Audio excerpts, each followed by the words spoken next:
Quando eu escutei sobre a minha raiz, né? Sobre a minha ancestralidade, eu tinha uns 7 anos de idade, 7 para 8 anos. E quem contou foi a minha avó. Antigamente, nós entrávamos bastante na casa de reza, né? E essas histórias eram contadas dentro da casa de reza, né? Que falava de toda essa história que aconteceu. Eu imaginei ele como um herói. Eu converso muito com meu avô, ele sempre fala sobre a história do Tupinambá. Eu senti que eu queria ser ele. Então, o Cunhambebe que eu conheço, né? Que eu ouvi a história do Cunhambebe, o nome seria Nhaebe. Nhaembe, que seria a esperteza. E tudo que existia ali na aldeia dele, ele já sabia de tudo. Até com os parentes dele ali, ele já ficava tudo sabendo de tudo que está se passando, né? Então ele era um índio assim espiritual, né? Pelo intermédio do espiritual dele, ele tinha aquela sabedoria. Quando os portugueses vinham para atacar ele, ele já sabia. Ele já juntava tudo, né? A turma dele, falou, vamos esperar, é hoje.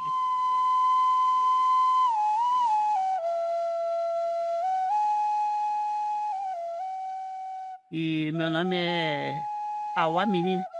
Na idade eu tenho 65, né? Eu nasci no Bananal. A minha etnia, meu pai era Tupinambá, né? Meu nome é Billy, em Tupi-Guarani é Erecoí e em Guarani é Tupã. Eu sou professor na comunidade indígena lá em Ubatuba. Abetekatu, Carupurã, boa tarde. Meu nome é Clay Raivera Fernando, tenho 31 anos. Eu sou professor, né, professor de línguas tupi-guarani, e também professor de história. Eu falo muito que a história ela tem dois lados, né? Tanto dos vencedores, tanto daqueles, né, derrotados, né? Digamos assim, né? Eu gosto muito de trazer esses dois relatos, né? Eu trago o relato primeiro, lógico, né, da minha cultura, eu trago os relatos dos meus antepassados, aí depois eu falo, não, e Jurá fala isso, o Jurá fala que aconteceu isso, aconteceu aquilo. Mas os nossos antepassados contaram isso, que foi desse jeito, foi dessa forma, né? Eu acho, não, tenho certeza que essas histórias, elas, sim, essas histórias, elas têm que andar, sim, junto, né? Eu queria contar um pouco da parte do Tupi, porque Guarani tem bastante, a gente, né? Como Guarani já é um pouco mais de povo mais, né, que tem bastante hoje em dia, ir em aldeia e perguntar sobre a cultura Guarani que a gente consegue. Agora o Tupi já é difícil, porque é pouca gente que sabe sobre a real, verdadeira história dos Tupinambás, do Cunhambebe. Tipo assim, é um povo que, que plantava, um povo que cuidava da aldeia, né? Não é aquele povo que fala, Tupinambá matava a gente, comia, não interessava nada para eles, porque no livro fala isso. Eles se dividiam entre guerreiros que caçavam, pescavam. Cunhambebe, ele era o Creambá. O Creambá seria o guerreiro que era treinado para a guerra, para morrer e matar pelo seu povo, né? Então, o treinamento que eles tinham era diferente uma da outra, né? Então, o que caçava não treinava igual o Creambá. Então, eu imagino o Cunhambebe desse jeito. Que ele raspava a cabeça, né? Né, o cabelo, acho que todo o povo tupinambá tinha nessa parte do cabelo, né, que era raspado, né? Deixava só aqui a bolinha aqui, assim. E tinha uma pedrinha, né, Ele colocava aqui uma concha, né? no beiço, tá? E não era tão gordo, né? Ele era meio magro, Ele é um guerreiro grande, forte, esperto. guerreiro forte, né? Alto, né? E a pintura, como eu falei, do lado de cá seria listrada e do lado de cá ele usava a pintura da onça, né? E o corpo, né, pelo corpo todo, na verdade, era passado urucum, né, do vermelho. Escondia a nudez com as penas, né? Era tipo um penacho, tipo um cocá, só que era usado, né, na parte de trás, né? Então era uma forma de diferenciar com alguns apetrechos, tanto no braço. E na parte da perna Ele enrolava cipó. Tudo que ele carregava nele, ele conseguia transformar em arma, né? Então, no caso, eu imagino o Cunhambebe assim.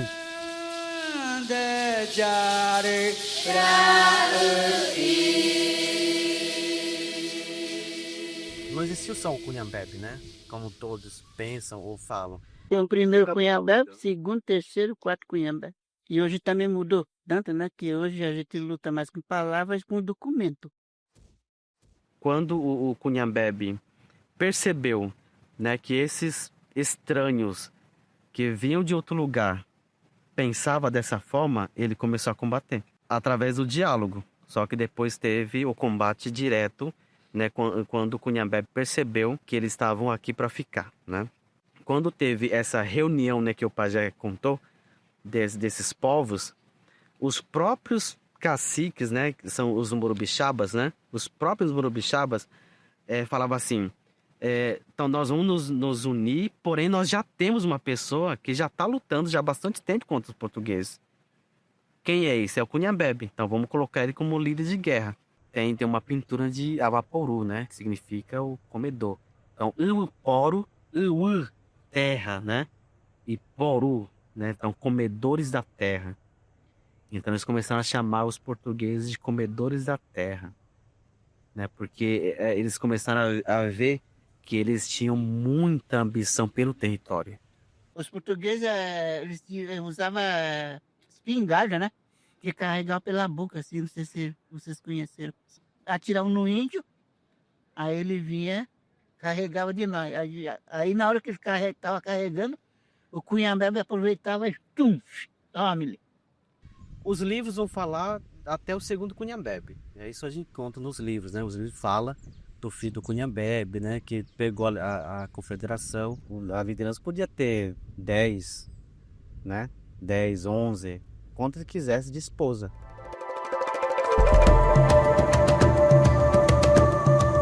O primeiro Cunhambebe, ele morreu aqui. Eu já ouvi falar que ele morreu em Bertioga, só que ele foi ferido em Bertioga. Ele entrou no Forte São João e, tipo, no momento que ele entrou, ele foi ferido com uma espingarda, né? Ele foi ferido nas costas. E no momento que ele foi ferido, ele correu a direção da praia, assim. Dali, tipo, tava saindo os guerreiros e junto também tava o filho dele. Aí ele presenciou o pai ferido, caído no chão, na onde tá a estátua dele agora lá em Bertioga, né? E ele foi levado, né, para Ubatuba, e Ubatuba que ele morreu. E antes de ele morrer também ele amaldiçoou, né? Assim a história vai dizer. Só que, como eu falei, não seria uma maldição, né? Seria uma proteção para que aquele território onde ele esteve continuasse intacto do jeito que ele viu. Os portugueses pensaram que toda essa geração do Cunhambebe era o mesmo Cunhambebe, né? Só que não foi assim. Quem foi assumir foi o filho dele, a segunda posição do Cunhambebe. E a partir daí que veio a paz da Ipiruígue, né? Quando teve esse tratado, a confederação, né, que já estava estabelecida, recuou um pouco com suas investidas, né, contra os colonos, porque isso era o trato, né, de parar com as guerras, né, de parar com esse conflito e que cada um viveria em paz, né? Essa paz se quebrou e os portugueses começaram a invadir, né, os territórios tupinambás, levando os velhos, as crianças, né, as moças como escravas, né? Então o Cunhambebe, né, que já era o segundo Cunhambebe, né, que pegou essa liderança da confederação, então ele se sentiu diretamente culpado por aquilo que estava acontecendo com o seu povo. Então ele ficou triste, aquela tristeza, né, que veio a matar ele. Naquela época, como não tinha ainda esses nomes, né, para nós, né, indígenas, né, morreu de Covid, ou morreu de varíola, ou morreu de tal. Não tinha isso. Então o Cunhambebe morreu de tristeza, de desgosto, de ter acreditado nos padres. A nossa história vai dizer que ele morreu de tristeza, né, dessa culpa. E no meio disso, né, que surgiu o terceiro Cunhambebe, né, que tentou e conseguiu reorganizar, né, a sua aldeia. Não todos os guerreiros da aldeia iam mais. Toda vez que todos os guerreiros iam, o que o Juracuru fazia? Aproveitar também para atacar as aldeias deles. Então ele pensou e falou assim, não, o que planta não vai para a guerra, o que planta vai ficar para plantar. Não era o que o Cunhambebe fazia, né? Os anteriores, ele levava tudo que tinha, né? Porque eles eram a linha de frente, né? Ele ia para morrer. Então o que pesca também não vai, o que caça também não vai, né? Então ele começou a escolher assim. E nessa história toda aconteceu essa grande batalha, né? Quando os portugueses foram para expulsar os franceses, né, da Baía de Guanabara e também expulsar daquele território os tupinambás que viviam, né? Então, se falava que naquela batalha o Cunhambebe estaria, os colonos as pernas já bambeavam, não, os Cunhambebe vai estar lá. Então, a gente sabe que nós vamos morrer lá também. Por isso que eles arrancaram a cabeça dos líderes e do Cunhambebe, para dizer, né, para não voltar mais. Porque o primeiro, né, feriram em Bertioga, depois o segundo, né, matamos com a doença, depois o terceiro, né. Então vamos arrancar a cabeça dele para ele nunca mais voltar. O medo que eles tinham dessa palavra Cunhambebe. Então por isso que tem, hoje tem o Cunhambebe, né, que a gente conhece, o de Ubatuba, né, e também tem o Cunhambebe do Rio de Janeiro. Esse Cunhambebe, que a gente vai chamar do Rio de Janeiro, seria o Cunhambebe, o terceiro e o quarto, né, que se estabeleceu ali no Rio para tentar expulsar ainda. Sabe aquela ideia de, tipo, tá tudo acabado, porém a gente consegue ainda, né, fazer um movimento e tentar expulsar. O Cunhambebe foi o nosso salvador, né? Eu sempre gosto de falar isso, que o Cunhambebe foi um salvador para mim. Porque se ele não lutasse, eu não estaria aqui. Não estaria aqui falando isso para vocês. Eu acho que é bom contar a história, principalmente para as crianças que estão crescendo hoje, né? Que nem no caso eu tenho meu neto, tenho meu bisneto, né? Muito importante eles ouvirem uma historinha dessa, inclusive não é nem história, né? É real isso daí, né? Aconteceu mesmo, né? Para eles conhecerem quem era o Cunhambebe, né? Eles ficam maravilhados porque eles falam assim, nossa, teve um guerreiro que lutou pela gente, e falar também que através da luta dele e de outras lideranças, né, que a gente está aqui, né, um pouquinho de povos que, né, que hoje tem no Brasil, né? Foi através da luta dele e de outras lideranças também, né? Então aqui é uma oportunidade que eu tenho de mostrar a visão indígena para os alunos, né? Eu falo muito que eles são o futuro, mas quem faz o futuro sou eu. Se hoje eu estou falando da cultura, dessas histórias, quando essas crianças crescerem, eles serão os multiplicadores do conhecimento indígena, e para não ter o preconceito, o racismo com os povos, né?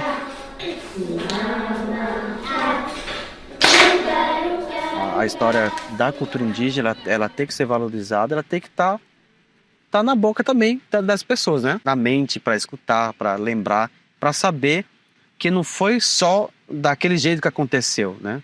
Que também tem a história daqueles que foram invadidos, né?